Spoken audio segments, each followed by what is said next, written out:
সুনীল গগৈৰ মৃত্যুৰ কাৰণটো আপোনালোকে গমেই পায় সুনীল গগৈৰ আসলতে যি মৃত্যুৰ যি বৰ্তমান হৈছৈ লাগি আছে তাৰ মেইন কাৰণটো হৈছে কিন্তু জীৱন বীমাৰ কাৰণে সুনীল গগৈ তেওঁ এতিয়া বৰ্তমান সময়ত পলাতক হৈ আছে নে সঁচাকৈ তেওঁ কৰবাত মৃত্যু হৈছে নে সঁচাই তেওঁ কোনোবাই মাৰি পেলাইছে এতিয়ালৈকে যেহেতু কোনো ধৰণৰ প্ৰমাণ পোৱা যোৱা নাই যেটো মৃতদেহ পোৱা গৈছে সেই মৃতদেহটোৰ ওপৰত সন্দেহ আছে সেইটো জাহাংগীৰৰ মৃতদেহ নে সেইটো আসলতে সুনীল গগৈৰ মৃতদেহ কাৰণ সেই মৃতদেহটোৰ যি চিনচাপ ৰাখিব পৰাকৈ মুখমণ্ডল নাই হাত দুখন নাই যিবোৰ প্ৰমাণ পোৱা গৈছিল সেই প্ৰমাণবোৰ তাতে নোহোৱা কৰি দিছে যোনে সেই কামটো কৰিছে এতিয়া যেহেতু সুনীল গগৈ ঠিকাদাৰ আছিল সুনীল গগৈ এজন ঠিকাদাৰ আছিল আগৰ ভিডিওতে মই আপোনালোকক কৈছিল আপোনালোকে সকলোৱে গমেই পায় গতিকে সুনীল গগৈ ঠিকাদাৰ আছিল যেহেতু তেওঁ জীৱন বীমা কৰিছিল জীৱন বীমা যেহেতু যেতিয়া তেওঁ কৰি থাকে সেই জীৱন বীমাৰ টকাখিনি যেতিয়া থয় তেওঁ যদি কিবা কামৰ এক্সিডেন্টলি যদি তেওঁৰ মৃত্যু হয় এই কথাখিনি মই আগৰ ভিডিওতে কৈছো এক্সিডেন্টলি তেওঁ যদি কেতিয়াবা মৃত্যু হয় তেতিয়াহ'লে তেওঁ কি যিজন নমিনি থাকে তেওঁৰ সেই পুত্ৰই হওক বা তেওঁৰ পত্নীয়ে হওক তেওঁৰ ভতিজাই হওক তেওঁলোকে কি কৰে ডাবল পইচা পায় তেওঁৰ এতিয়া এটা খবৰৰ পৰা পোৱা গৈছে যে এছপিয়ে যিখিনি তথ্য দিছিল তেওঁৰ জীৱন বীমাত কিমান টকা আছিল তেওঁ 41 লাখ টকাৰ বীমা কৰিছিল 41 লাখ টকাৰ তেওঁ বীমা কৰিছিল 41 লাখ টকা তেওঁ যদি বীমা কৰিছে তেতিয়াহ'লে 41 লাখ টকা আপুনি ডাবল কৰি দিয়ক 41 লাখ টকা ডাবল কৰি দিয়াৰ লগে লগে আপোনাৰ কিমান হ'ল 82 লাখ টকা হ'ল 82 লাখ টকা হ'ল তাৰ পাছত এতিয়া সুনীল গগৈৰ পত্নীয়ে কি কৈছে জানে নাই সুনীল গগৈৰ পত্নীয়ে কৈছে যে এই যে টকা আছিল 41 লাখ টকা যি এছপিয়ে যিখিনি তথ্য দিছে যে 41 লাখ টকাৰ তেওঁ জীৱন বীমা কৰিছিল সুনীল গগৈয়ে সেই কথাখিনি সুনীল গগৈৰ পত্নীয়ে কিন্তু গমেই পোৱা নাছিল সুনীল গগৈৰ পত্নী জনামতে সুনীল গগৈৰ পত্নীয়ে গম পাইছিল যে কেৱল 18 লাখ টকাৰহে সুনীল গগৈয়ে জীৱন বীমা কৰিছিল তেতিয়াহ'লে আপোনালোকে ভাবক কথাবোৰ কেই ধৰণে মেৰপাকত হুমাই গৈ আছে কি ধৰণে এটা মেৰপাক হুমাই গৈছে আসলতে কোনবোৰ কথা সঁচা কোনবোৰ কথা মিছা কোনে কিমান দূৰ কথাবোৰ সত্যতাৰে কৈ আছে সেইটো আপোনালোকে নিজে ভাবক এতিয়া ভাবক আপোনালোকক মই কৈছিলো প্ৰথম অৱস্থা 41 লাখ টকাৰ কথা 41 লাখ টকা আপোনালোকে ডাবল কৰি দিয়াৰ লগে লগে আপোনালোকে কিমান টকা আহি গ'ল 82 লাখ টকা 82 লাখ টকা যদি সঁচাকৈ 41 লাখ টকা তেওঁ থৈছিল তেতিয়াহ'লে 82 লাখ টকা তেওঁ পালে ধৰি ললো পালে বুলিকে কিন্তু এটা সুনীল গগৈৰ পত্নীয়ে কি বুলি কৈছে সুনীল গগৈৰ পত্নীয়ে কৈছে 18 লাখ টকাৰ হেতু জীৱন বীমা কৰিছিল 18 লাখ টকাৰ জীৱন বীমা কৰিছিল এতিয়া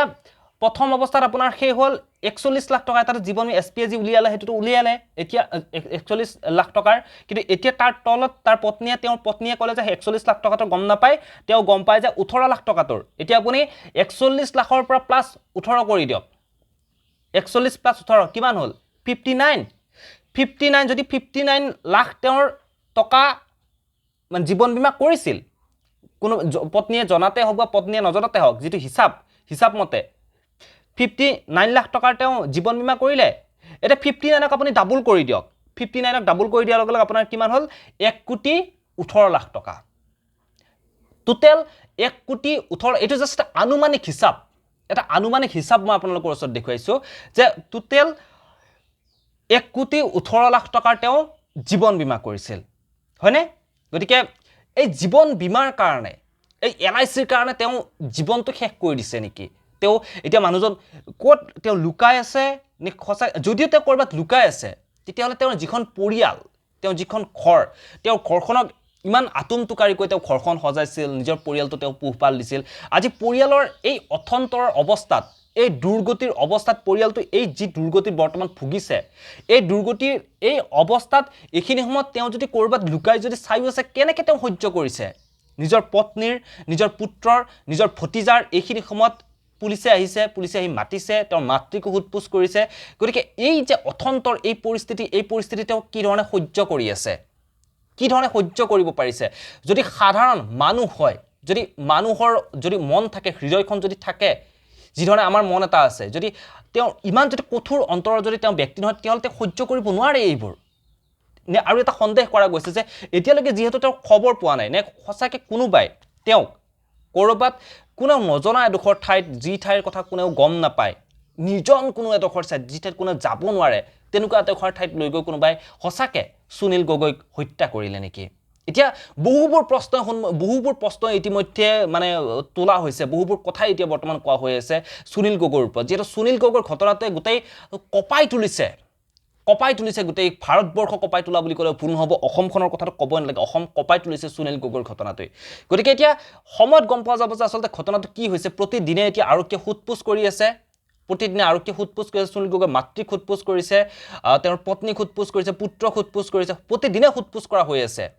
নতুন নতুন তথ্য আহি আছে, নতুন নতুন খবৰ আহি আছে। যিমান পাৰোঁ খবৰ মই আপোনালোকক দি যাবৰ কাৰণে চেষ্টা কৰিম সুনীল গগৈৰ ওপৰত। যিবোৰ খবৰ আহি আছে প্ৰতিটো খবৰ মই আপোনালোকক দি যাবৰ কাৰণে চেষ্টা কৰিম। আৰু মই কোনো ধৰণৰ সাংবাদিক নহয়, যিবোৰ কথা নিউজত বাজি আছে, যিবোৰ কথা নিউজৰ পৰা ওলাই আছে, সেই খবৰখিনিকে মই আপোনালোকক দিবৰ কাৰণে চেষ্টা কৰিছোঁ। সেই খবৰখিনি মই আপোনালোকৰ মাজলৈ লৈ আহিছোঁ। বুজি পালে?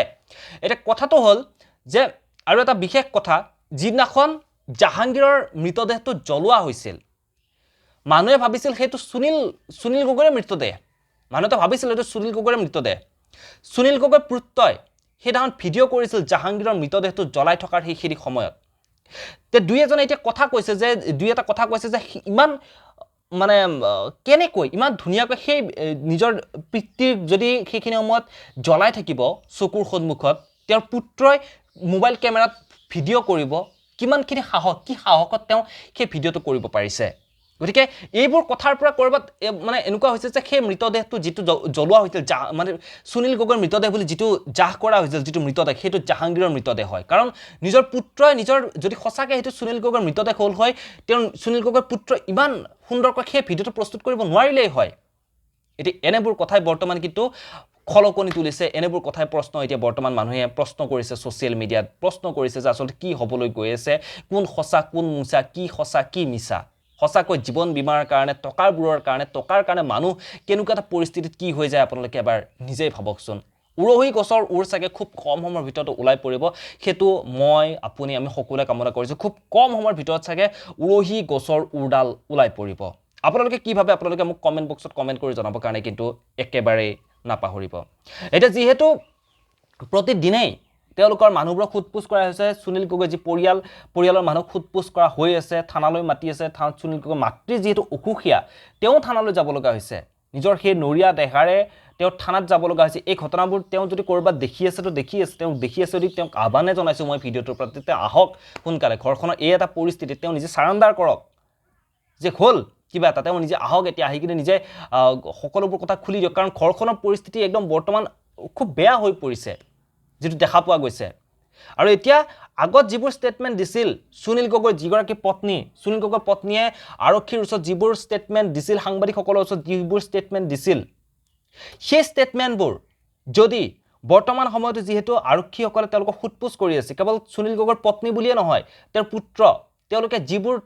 তেওঁৰ ভতিজা, তেওঁলোকে যিবোৰ ষ্টেটমেণ্ট আগতে দিছিল, সাংবাদিকসকলৰ আগতে হওক অথবা আৰক্ষীৰ ওচৰতে হওক যিবোৰ ষ্টেটমেণ্ট দিছিল, এতিয়া যিহেতু সোধপোছ কৰা আছে, আৰক্ষীয়েও পূৰা জোৰদাৰকৈ লাগিছে এই ঘটনাটোৰ মানে উৰহী গছৰ উৰ ওলাবৰ কাৰণে, খুব মানে ক্ষিপ্ৰতাৰে তদন্ত কৰিছে, যাতে ক'তো গাফিলতি নহয়, ক'তো যাতে এই ঘটনাটো যাতে গাপ দিয়া নহয়, খুব চেষ্টা কৰিছে তেওঁলোকে। গতিকে এতিয়া যিবোৰ প্ৰশ্ন তেওঁক সোধা হৈ আছে, যি সোধপোছ কৰা হৈ আছে তেওঁলোকৰ পৰিয়ালৰ মানুহকে, তেওঁৰ মাতৃক, তেওঁৰ পত্নীক, পুত্ৰক, ভতিজাক, তেওঁলোকক যি প্ৰশ্নবোৰ সোধা হৈ আছে, যদি সেই প্ৰথম অৱস্থাত দিয়া ষ্টেটমেণ্টৰ পৰা যদি এতিয়া তেওঁ দিয়া ষ্টেটমেণ্টবোৰ ক'ৰবাত যদি খেলি মেলি হয়, ক'ৰবাত যদি তেওঁলোকে ষ্টেটমেণ্টবোৰ ভুলকৈ দিয়ে, কাৰণ প্ৰথম অৱস্থাত তেওঁলোকে যি ষ্টেটমেণ্ট দিছিল সেই ষ্টেটমেণ্ট যদি বৰ্তমান অলপমান ক'ৰবাত সাল সলনি দেখা পোৱা যায়, তেতিয়াহ'লে কিন্তু আৰক্ষীসকল আৰু সন্দেহ হৈ পৰিব। গতিকে তাৰ বাবে এতিয়া আৰক্ষীসকলে ভালকৈ সোধপোছ কৰি আছে যাতে কি হৈছে ঘটনাটো। গতিকে